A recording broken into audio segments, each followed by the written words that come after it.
Tapi sekonyong-konyong saya di sana harus jadi tentara ISIS itu. Hah? Serius ini Mas? Bener-bener saya. Ya minimal AK-47 harus menguasai lah. Sorry aku potong, yang di berita-berita tuh bener sampai sesadis itu Kak? Sesadis itu. Pembunuhan ada, dibakar, orang-orang dibakar.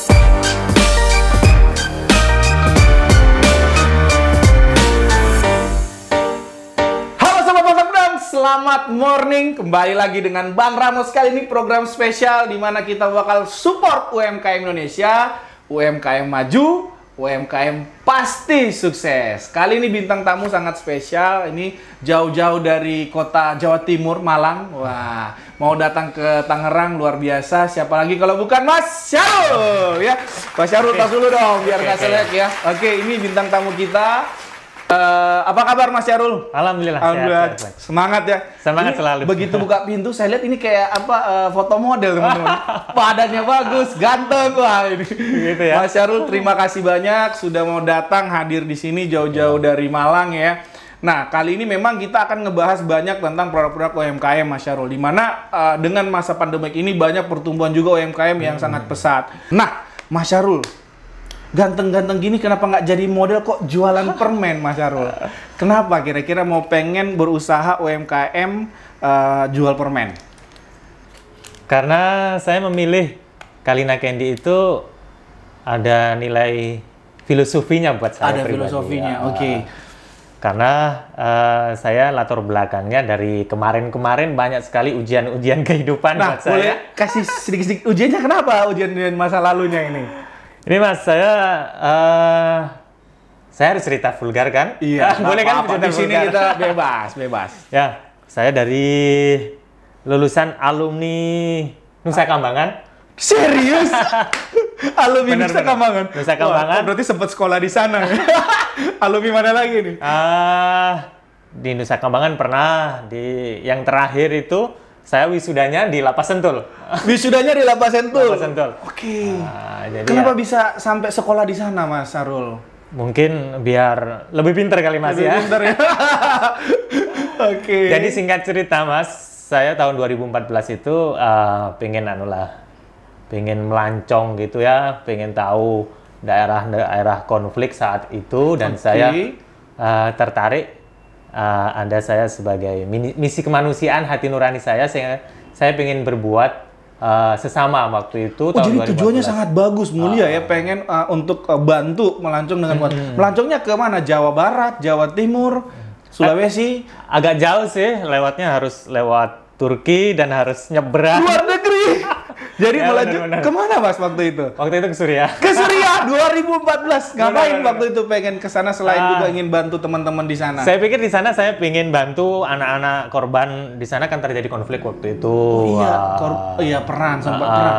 Dan saya waktu itu dari Indonesia pengen bantu teman-teman atau adik-adik saya yang di sana korban perang gitu kan. Di Suriah. Di Suriah. Terus pengen ya minimal buat relawan-relawan lah.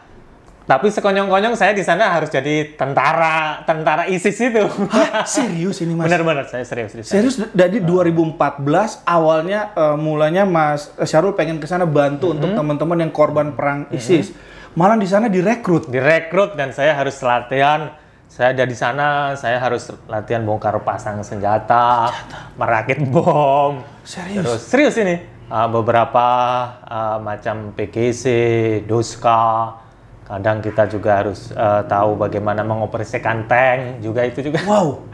Bener itu. Jadi ya seperti itu. Selama 1 bulan kita dididik, lari fisiknya, makannya, semuanya.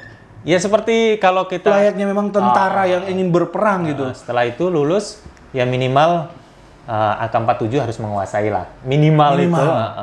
Kalau di tempat gelap, kita harus bisa merakit. Jadi tutup mata, harus bisa lah. Bener-bener seperti profesional tentara ternyata. Jadi, waduh, ini kalau kita gali ini pasti bakal seru banget Mas Syarul. Nah, Mas Syarul, aku mau pengen gali sedikit aja, kira-kira waktu di saat di sana, Mas Syarul di sana, katakanlah menjadi pasukannya ISIS berarti Mas ya. Hal apa yang akhirnya Mas Syarul merasa bahwa, wow, ini kayaknya sesuatu yang bukan tujuan awal. Kalau saya dengar dari cerita awal ya, bukan tujuan awalnya Mas Syarul, malahan Terus akhirnya Mas Syarul juga ikut mau nggak mau terjun, dan akhirnya di dalam hati dan pikiran Mas Syarul merasa bahwa kayaknya enggak nih, saya harus balik. Ya di sana saya memandang keislaman di sana yang saya dapat tidak seperti yang saya dapat di sama keluarga saya gitu ya, sama guru-guru saya yang santun Di Indonesia. gitu ya.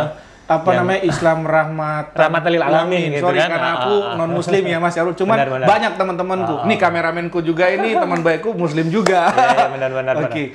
Di sana terlalu berlebihan lah, terlalu berlebihan. Sedangkan Ekstrim maksudnya ekstrim ya. Yang dicontoh sama Rasul kita, Rasulullah Muhammad itu sangat santun, sangat indah akhlaknya Betul, gitu kan. Apa namanya, bisa menyentuh orang, bisa empati sama Islam dengan kesantunannya. Justru ISIS ini berbalik, Mas. Sangat sadis gitu kan. Dan yang sorry aku potong, yang di berita-berita tuh benar sampai sesadis itu Kak. Sesadis itu. Pembunuhan ada, dibakar, orang-orang dibakar, itu kan artinya wah ini bukan muslim, ini artinya ini penyimpangan dari sebagian agama saya gitu. Padahal kalau nggak salah saya mayoritas muslim juga kan, masalahnya. Di sana ya memang ada ada Pergolakan politik sama ya mungkin pengalaman ada bagian bacaan yang kurang sempurna dalam keislaman lah istilah saya. Jadi mereka menggunakan itu untuk menjadi hal pembenaran terhadap hal-hal yang di kita menurut Mas itu bukan sesuatu yang semasa Islam yang benar lah bahasanya. Ya seperti itu. Nah, dari situ saya ya udah, saya kayaknya lebih selamat pulang aja. Nah, begitu. Tapi bukannya kalau di sana, mohon maaf, dikatanya di sana tuh balik ya udah benar-benar nggak bisa balik gitu. Dan Mas Syarul 2014 sempat di sana bisa balik, itu mujizat kali ya. Luar biasa itu Mas. Wah, saya pikir waduh, ini kan semua orang, banyak orang yang berbondong-bondong ke sana, sedangkan saya harus pulang. Saya mikir gimana itu kan. Saya pernah sampai diancam itu, kamu kalau mau izin pulang lagi bisa dieksekusi kamu. Saya pikir aduh gimana ini, kata saya. Sampai iya benar. Akhirnya saya nyoba berapa kali ya, akhirnya 3 kali saya dengan motif bagaimana anak istri saya pengen boyong ke sana, ke Suriah gitu kan. Jadi anak udah berkeluarga, anak istri sementara ditinggal di Malang, Mas Syarul ke sana, baru alasan untuk pulang menggunakan saya mau jemput anak keluarga. Istri. Dari situ paspor saya bisa dikasihkan lah. Lah bukannya kalau aku nonton di video paspornya itu dibakar gitu ya? Itu propaganda, Mas. Jadi itu sebenarnya bohongan. Propaganda. Biasanya ada yang korban-korban perang, yang ikut perang, dia tewas sudah atau paspor tidak bertuan gitu kan. Iya. Nah, dia diambil, dibakar gitu. Tapi kan ada logo Garudanya itu. Iya, kan ada warga Indonesia yang di sana juga banyak yang jadi korban. Misalkan saya membuat propaganda seolah-olah itu paspor saya dibakar itu. Padahal sebenarnya bukan paspornya untuk menaikkan antusias orang Indonesia. Yuk, ayo datang nih, kita loyal nih gitu ya. Iya, seolah-olah bener-bener gitu kan. Berarti di balik tujuan pembenaran, tapi perlakuan di balik itu sebenarnya rata-rata kebohongan dan hal-hal yang malah melenceng jauh dari ajaran agama itu. Ya. Kalau di Suriah itu cuacanya seperti Indonesia atau gimana Mas di sana? Saya di sana 7 bulan. Saya datang pas setelah musim salju. Jadi pas musim semi masih dingin lah. Sekitar 7 derajat saya di sana. Masih dingin sekali. Ini aja 16 saya udah pakai tangan panjang. Saya pegang senjata itu harus pakai sarung tangan tebal, juga harus pakai kerpus, pakai macam-macam karena dingin sekali ya. Habis itu terus saya juga sampai puncak panas sampai 42 kalau nggak salah panasnya. Iya, dia bisa dingin ekstrim, bisa juga panasnya ekstrim. Benar. Habis itu bisa sampai minus kan kalau pas musim salju gitu. Itu musim-musim di sana. Cuman kalau hujan di sana mungkin dalam 1 tahun bisa dihitung 3 kali atau 4 kali aja hujannya ya. Begitu. Oke, aduh udah mulai melenceng jauh tapi nggak apa-apa, seru. Terima kasih Mas Syarul. Kita balik ke Kalina. Jadi Kalina ini tadi Mas Syarul bilang ini punya arti, punya nama ini tuh punya sesuatu. Dia belum dijelasin detail nih. Artinya seperti apa Kalina ini? Kalina gini. Jadi kenapa saya sempat tadi cerita sampai perjalanan saya jalan-jalan ke Suriah gitu kan. Dan ujung-ujungnya di Indonesia saya harus sekolah sama Densus 88. Jadi itu mau nggak mau pelajaran pahit lah buat saya gitu kan. Akhirnya saya di dalam banyak merenung ketika saya Dalam lapas ya. dalam sel, Dalam sel. dalam jeruji besi, saya harus merenung, barangkali saya banyak salahnya. Saya pikir, oh benar sebenarnya banyak guru-guru saya yang dulu, mestinya saya dulu sebelum berangkat itu, banyak pertimbangan, banyak baca, banyak informasi sama guru-guru. Nah, singkat cerita, saya pengen mengukir di Kalina ini, saya tidak mau melupakan guru. Karena yang dapat ilmu memberikan materi pelajaran tentang candy itu dari IPB. Dari Institusi Pertanian Bogor. Dan IPB Bogor itu punya produk namanya pepaya Kalina California itu. Dan saya pengen ngukir walaupun kalau di IPB tulisannya pakai I, Bang. Oke, jadi Kalina. Kalau ini iya Pak. Jadi ya seperti itu, saya pengen memberikan pelajaran arti sebuah guru itu harus penting. Tetap kita hormati dan saya hormati dalam bentuk brand dan nama. Wow, luar biasa. Tepuk tangan dong. Thank you ya juga buat IPB dan buat teman-teman di Densus 88 juga yang sudah memberikan sekolah yang luar biasa, Mas. Karena biasanya menurut aku di balik kepahitan itu pasti selalu ada hal yang baik. Tinggal kitanya sebagai manusia mau berubah apa enggak. Karena apapun itu ya kita bisa ada alasan aja. Tapi Mas Syarul ini hebat banget. Oke, kita mulai bahas tentang Kalina, Mas Syarul. Ini packagingnya keren banget. Desainnya bagus banget. Ini pakai desainer atau gimana ini ceritanya, Mas? Jadi biasanya jasa desain itu kan dia dikasih form. Oke. Jadi seorang owner itu harus bisa mengimajinasikan sebuah hasil karyanya dalam bentuk packaging itu nanti seperti apa. Jadi saya mengimajinasikan sekira-kira seperti apa. Baru mereka yang mendesain. Baru mendesain. Keren loh. Ini aku waktu cari pertama kali ya, sahabat Mantap Dang. Ini beneran UMKM nggak ini? Kok keren banget gitu produknya.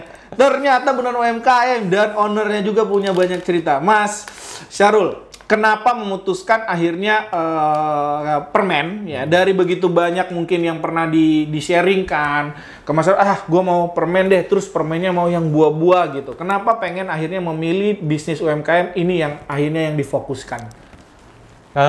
Pas saya di Lapas Sentul ada mata pembinaan lah. Pembinaan, kayak mata pelajaran lah ya. Pembinaan kewirausahaan saat itu. Nah, ketemulah sama dosen IPB itu buat candy dari soft candy dari pepaya gitu soft kan. Candy, oke, dari pepaya. Dari pepaya. Terus saya baru ketika ngasih materi terus praktek gitu, saya di kamar langsung berimajinasi kembali lagi nih, flashback ke belakang gitu. Pas saya dulu di Turki terus masuk Suriah kumpul sama orang-orang Jerman, orang Perancis dan orang-orang hampir banyak dari orang-orang asing gitu kan. Iya, betul. Kita biasa kan nongkrong gitu kan. Ngobrol ya. Ngomong kebiasaan daerahnya, negaranya gitu. Nah, pas kebetulan saat itu kita ada pisang gitu kan. Kita makan. Wah, pisang itu bagi orang-orang termasuk di Turki dan di Suriah itu barang spesial lah gitu kan. Berarti mahal. Mahal pisang. Pisang mahal loh, Dek. Di sini. Oke, terus. Nah, dari sana terus mungkin kalau di sini buah yang mahal seperti buah kiwi lah kayak. Buah kiwi, buah naga itu termasuk buah-buah mahal. Nah, terus habis itu kita ngobrol ya. Di Indonesia pisang itu nyari 1 truk, 2 truk, 1 kampung bisa makan pisang. Katanya orang sana gila, orang Indonesia makannya pisang katanya. Bukan hanya itu, pisang di sana bisa buat keripik cemilan. Cemilan kita biasa bikin keripik. Dia bisa bayangin apa pisang dibuat keripik katanya. Makan satu kemasan habis berapa dolar katanya gitu. Wah, bukan hanya itu, pisang di sana bisa buat seli gitu kan. Iya. Buat makanan burung makan pisang katanya. Wah, dari situlah saya melihat kembali lagi potensi Indonesia luar biasa. Itu Bang Ramos. Jadi saya pikir ketika dapat pelajaran itu langsung saya klik. Suatu saat terus imajinasi saya, bagaimana kalau saya bisa ngolah buah-buahan ini, saya lempar ke luar negeri gitu kan. Tapi diolah dulu dalam bentuk ini. Begitu singkatnya. Keren. Di sisi lain, saya kan besar dari bapak saya petani gitu kan. Lingkungan saya banyak para petani. Ketika dia pasca panen biasanya kadang-kadang harga jatuh gitu kan. Itu kan. Kadang di pasar saya ngelihat buah-buah ada yang nggak laku karena banjir dari beberapa musim gitu. Kembali lagi lah hadir hati nurani saya, ya istilahnya yang empati, yang harus bisa, saya sebagai seorang muslim harus bisa memberikan solusi terhadap masalah-masalah itu kan. Saya pikir saya harus bisa sukses ini. Ini harapan saya bisa besar dan bisa memberikan minimal harganya lebih meningkat lah ketika petani bisa terserap gitu kan. Dan salah satu masalah bisa menjadi berkat buat si petani-petani. Karena yang mungkin mereka biasanya dijualnya mau nggak mau jual rugi, bahkan bukan balik modal lagi, masalah udah bantu untuk beli produk dari petani diolah dengan harga yang menguntungkan juga. Ya, bukan hanya itu Bang, gini, saya pikir itu di sisi petani. Betul. Kan? Terus saya setelah banyak di dalam merenung kan gitu, dulu jihad-jihad, motivasi saya dulu sama teman-temannya, istilahnya yang disebut napi-napi ter itu kan, napi teroris itu kan, ternyata jihad-jihad dengan banyak memberikan stigma ke orang lain, menuduh orang lain itu ahli neraka gitu kan, itu tidak membuat dakwah itu makin berkembang menurut saya. Nah, sekarang saya itu pengen dakwah yang nyata terhadap umat, terhadap masyarakat. Dengan apa? Memberi makanan sehat. Gimana nggak sehat ini? Dari bahan alami. Dari bahan alami. Prosesnya benar. Terus bahan-bahannya di sini ada porang, Bang. Porang itu sekarang lagi Indonesia banget. Bahkan Pak mahal banget. Presiden Jokowi. Jadi mahal banget porang. Presiden Jokowi melarang porang untuk diekspor ke luar negeri. Iya benar. Benih porang supaya Indonesia biar. Dan mungkin ini satu-satunya di Indonesia. Saya lagi membuat olahan ini dari tepung porang, Bang. Salah satunya. Iya, tepung porang itu mahal. Biasa dikirim ke Jepang kalau saya nggak salah. Itu selain. Mas, ini enak loh. Serius. Kayak permen yang di Turki, yang kayak model soft candy. Ya. Ini apalagi rasa Indonesia banget. Wey, sehat. Jadi, ini kok bisa hebat gini ya? Tapi benar ya, ada hikmahnya. Mungkin kalau nggak 2014, nggak bakal ada Kalina ini, gitu kan. Udah 100% Indonesia kan? Udah nggak bakal balik lagi kan? Udah nggak bakal balik lagi kan? Oke. Udah cukup sekali lah. Udah cukup lah pembelajaran. Tapi ya itu kembali lagi yang saya selalu bilang, nah di balik sesuatu pasti selalu ada hikmahnya ya. Mas Syarul keren banget. Mas Syarul, ada pesan-pesan nggak buat teman-teman yang lagi nonton? Ya mungkin merasa, aduh lagi pandemik, lagi susah, lagi kere, lagi ini banyak keluhannya lah. Ada pesan nggak buat mereka yang lagi nonton untuk yang mungkin lagi kepikiran, gue pengen berbisnis nih? Kalau pengalaman saya ini Bang Ramos, jadi semua itu butuh proses lah. Perjuangan saya tidak mudah untuk saya meracik untuk membuat sebuah produk ini tidak mudah. Saya awalnya dari satu pepaya, satu varian. Bagaimana ini sudah ada saya sekarang 8 varian buah sama beberapa rempah. Ya. Artinya saya terus hampir hari-harinya saya menemukan resep yang pas. Betul. Karena buah satu sama yang lain, dia perlakuannya beda. Antara pisang sama pepaya itu jelas beda kan. Kadar teksturnya, kadar airnya. Nah itu kalau nggak sabar dan tidak punya mimpi, karena saya punya mimpi besar, saya nikmati proses itu. Dan buat teman-teman UMKM, nikmati proses itu. Semua orang harus punya mimpi, termasuk bagi bisnis lah. Termasuk saya ingin suatu saat Kalina ini saya bisa ekspor ke luar negeri. Ini merupakan kekayaan Indonesia gitu ya, potensi besar. Banyak buah-buah yang kita miliki, banyak di sini tidak bernilai ekonomis, tapi di luar negeri harganya cukup sangat fantastis. Nah. Amin dong, ayo tepuk tangannya, amin. Kita aminkan ya, bisa sampai keluar ya. Wah luar biasa Mas Syarul ya. Jadi yang saya tangkap, yang pertama harus ada niat, kedua jangan pantang menyerah, ya kan, betul ya. Yang ketiga ya tetap berdoa, tetap berdoa ya. Jujur, serius bagaimana dengan produk saya, rasa dan kualitas? Nah, jujur ya. Kalau dari kita bicara, kalau aku melihat dulu pertama dari packing. Tadi kita udah jelasin, packingnya sangat bagus. Bahkan ini ada pulp, bukan pulp, Seal ya? Kayak perepatnya gitu, merekatnya. Jadi menjaga freshness-nya juga. Biasa kan kita buka, kalau ini kebuka harus dikaretin. Ini nggak perlu karena sudah ada buat ininya lagi, seal-nya. Jadi berarti Mas Syahrul sudah berpikir panjang, walaupun nggak langsung dihabisin, tapi masih bisa jaga kualitas. Kedua, dari sisi rasa ya.